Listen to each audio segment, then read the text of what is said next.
Ini bagus pertanyaannya, apakah ada kaitan antara akikah dengan doa? Khususnya, apakah orang yang diakikahkan atau tidak diakikahkan? Apakah orang yang tidak diakikahkan doanya akan terhambat dalam arti tidak dikabulkan oleh Allah Subhanahu wa taala? Ini tidak benar karena bertentangan dengan keterangan Al-Qur'an dan Sunnah. Satu, tidak ada dalilnya di Quran, tidak ada dalilnya di hadis, dan tidak ada kaitan khusus antara akikah dengan terkabulnya doa.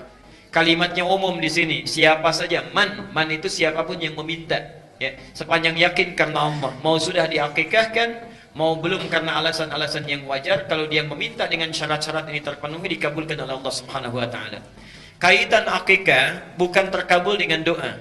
Kaitan akikah itu terkait dengan dua hal utama. Satu, bentuk syukur kita kepada Allah Subhanahu wa taala. Jadi ketika Allah berikan karunia berupa anak yang akan dirawat sebagai amanah, kita bersyukur. Orang minta-minta belum mendapatkannya, ya.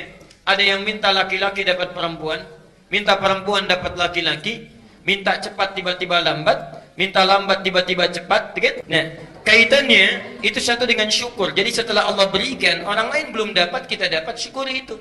Ada akikah. Ya. Kemudian yang kedua, ini yang paling penting. Akikah itu dari kata akad. Apa itu akad? Akad itu sesuatu yang dibelah, dipotong. Jadi kalau saya misalnya pegang spidol, saya belah dua begini, dipotong, itu akad. Perhatikan, sifat anak yang durhaka kepada kedua orang tuanya, ibunya mengandung 9 bulan, menyusui, merawat dan sebagainya, sudah besar durhaka. Itu dalam fikih akhlak, kedurhakaannya disebut dengan uququl walidain. Uquq itu terpotong kasih sayang kedua orang tua, seakan-akan perhatiannya dipatahkan di tengah jalan. Bukankah ibu merasa kecewa kalau ada anak durhaka? Setelah dirawat apa dan sebagainya, tiba-tiba anak itu luar biasa berperilaku buruknya.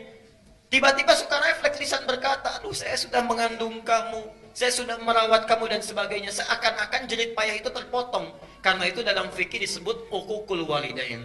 Nah, upaya untuk memotong sifat jelek ini supaya tidak tumbuh di kemudian hari, dalam bahasa fikih disebut dengan akikah.